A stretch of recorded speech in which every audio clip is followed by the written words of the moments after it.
What's going on, YouTube? It's your boy Landaris. You already know. You see it. You see it. Back at you with another video. Hey, just trying to make a quick video. I'm at one of my properties. I haven't been here in about 2 weeks, and it ain't really grown. But I'm gonna cut it, and I probably won't have to come back for another, I don't know, 3 weeks once the leaves start falling down. Maybe a month.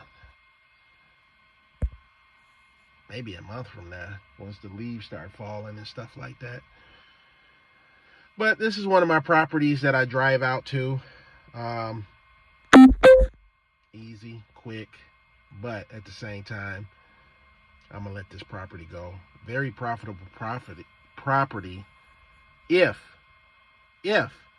I'm doing all the other properties that I got out here. Otherwise, it's not worth it.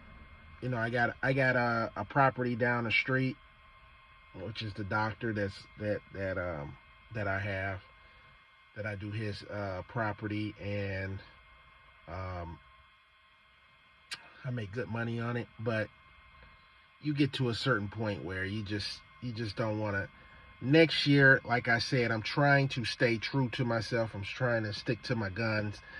I'm going to try to do more route density, be in an area, advertise in the area that I want to kind of be in. So, for instance, like on my old neighborhood block where I used to live, I got 6 yards on my block that I still do. 6 yards. I don't move my truck. I just get in there. I take my weed eater, my blower, and I go house to house, and it's all on the same block. I do some fertilizing for them. I do some aeration for them, odds and ends stuff, removing brush, things like that. So it's all on the same block, and that's what I want to do. I want to have route density. I want to try to make myself more profitable with the least amount of yards, where I'm doing a lot of things for the customer. If you can get aeration and overseeding, some bushes, some fertilization, that's 4 upsells right there, on top of your reoccurring mowing. So if I could do that, I'm good. And try to structure that. So when you first start out, you're all over the place. And these are the yards that I used to have when I was all over the place. Granted, I'm still doing it for the past 8 years. I'm still doing these yards and stuff. But I've come to the conclusion that I don't want to drive any more than maybe 10 minutes out, 5 minutes, 7 minutes. I don't want to do that. So I'm just going to stay in my area. Yeah, it's going to feel like I'm losing money in the beginning, but I want to build it the right way now instead of just all over the place. And I'm kind of, another thing, I'm kind of, if you ain't never heard of Gibson's Lawn Care, look them up, YouTube, Gibson Lawn Care in Osher Springs. I watch his videos, and he talks about,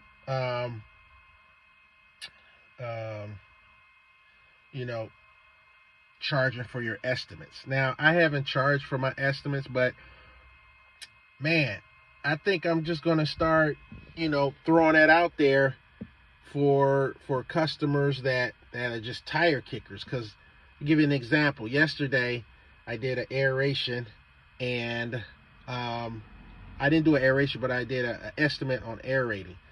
And I went out to the lady's house. I should have known right then and there, the keywords popped up, because I already knew she wanted a discount. So when people want those discounts, they not the right customer for you, because they're already asking for a discount on the low. So she was basically like, I got a friend that might want theirs done too, and stuff like that. I had another customer that says, "Hey, do you still do aerations?" I said, "Yeah." He said, "You did an aeration for me 3 years ago, 3 to 4 years ago, and I was wondering if you still do aerations." I'm like, "Yeah, I still do aerations." So then after that, um, they say, "Well, I'm hoping I'm going to get a kickback for a referral." So they basically saying, "Hey, if I get somebody to, if I give your name, you make sure you hook me up when I ask you for a cut or a aeration, that I get a discount." So they are already saying that. But how you going to get a discount? And it's been 3 to 4 years. How you going to get a discount? My prices then went up uh, on my aerations. My prices then went up on my mowing. My prices then went up on everything. Just like everything, every other price then went up. My prices then went up. So you're not really going to get no discount. I'm not giving out discounts.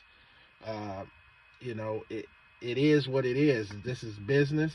I'm not here to give out discounts because you referred me to somebody and you expecting to get a discount. Now, leave that on me. Leave that up to me.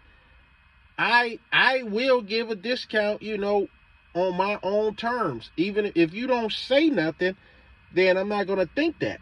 So leave that up to me, to at my discretion, to be like, okay, this guy gave me 2 or 3 people. I can knock a couple of dollars off his aeration. I could give him 5 to 10% off. And leave that up to me, though. Don't try to tell me that, on the low, that you're going to want this discount. Leave it up to me. I know when to give people discounts, and if it's up to me, I will give you a discount.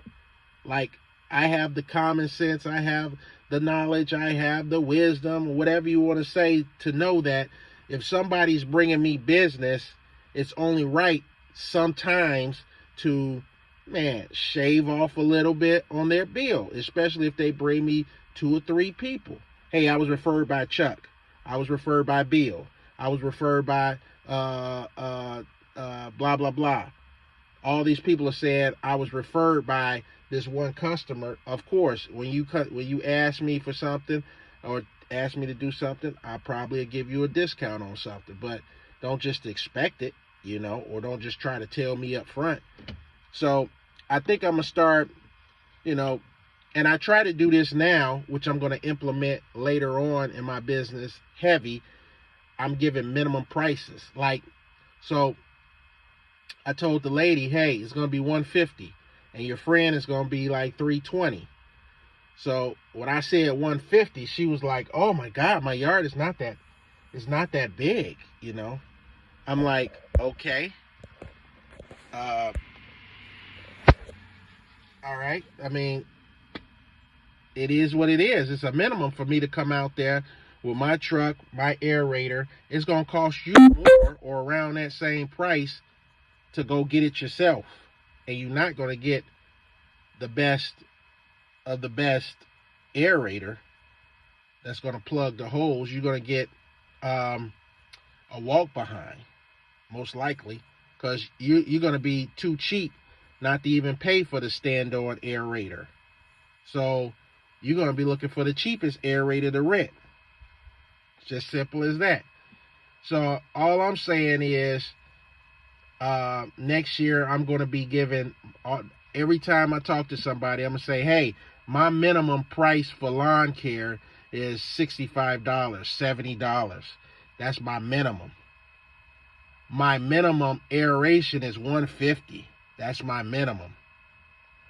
What else? Overseeding and is my minimum is for a 25 pound bag, $260. A 50 pound bag, $300 for me to drop and lay down seed for you. So it's going to be it's just going to be like that, you know, and that's going to eliminate a lot of tire kickers and cheapos and people that's trying to get the cheapest price, you know. Once you say that, you know, right out the gate, you're going to know what type of customer you're dealing with, and you're going to know if they're serious or not. So, you know, it's just time to elevate my business to be profitable and um, to cater towards me majority of the time, instead of like trying to bend to the customers and what they want as far as what they want to pay you or what they telling you they're going to pay you. So I wish I would have did this earlier in my business, but it is what it is. Everybody go through these phases in life as far as in the business. But just be grateful that you have a business and that you're still sustaining your business, where you can actually tweak and evolve, you know, your business to be something great where you're going to be profitable. All right, guys, I'm out. Like, subscribe, leave your comments, hit that bell button, do whatever you got to do. Hey, subscribe to my channel, but do whatever you got to do. I'll see you in the next video. Peace.